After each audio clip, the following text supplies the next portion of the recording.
Versus presents the virtual lap, the Streets of São Paulo. The Streets of São Paulo is a 2.6-mile street circuit with 11 turns and some altitude changes.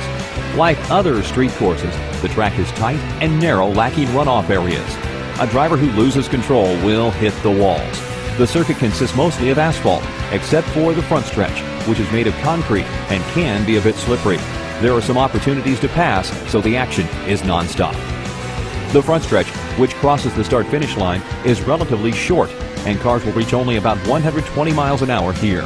As the versus car approaches turn 1, the driver tries to find the right line through the S of Samba, which forms turns 1 and 2.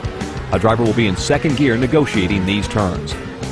Then it's right into turns 3 and 4, which are slightly downhill and a bit roomier than the S turns.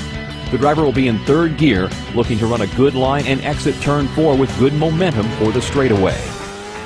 The exit from turn 4 puts the driver onto Olavo Fontoura, a long straightaway where the versus car will reach about 150 miles an hour.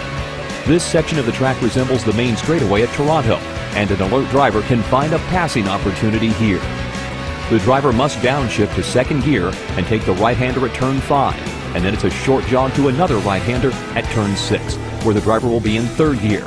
Now it's just a short run to turn 7 and 8, which are the tightest on the course. Running in second gear, the driver needs full attention here to avoid the barriers.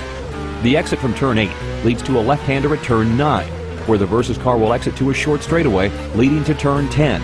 The driver should reach about 100 miles an hour here. As the driver approaches the sharp right-hander at turn 10, they are looking to find a good line for the longest straightaway on the course. At nearly 1 mile in length, this could be where the race is won or lost. For the first 60% of the straight, the versus car will reach speeds of more than 190 miles an hour. The remaining 40% of the straight is spent maneuvering for a pass on the inside and then preparing for the 180-degree right-hander at turn 11. Look for cars to be 3 wide here as they jockey for position. The drag resulting from the rear wing will keep any car from running away down the long stretch. In fact, it may be a disadvantage to lead the race on the last lap, since the drag will permit other cars to set up a pass down the straight or going into turn 11. The driver wants to stay on the inside in turn 11 and find the right line onto the front stretch.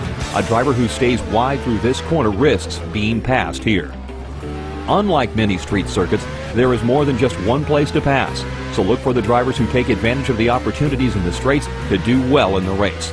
Overall, the Streets of São Paulo requires a blend of speed, control, and technical racing for a driver to win.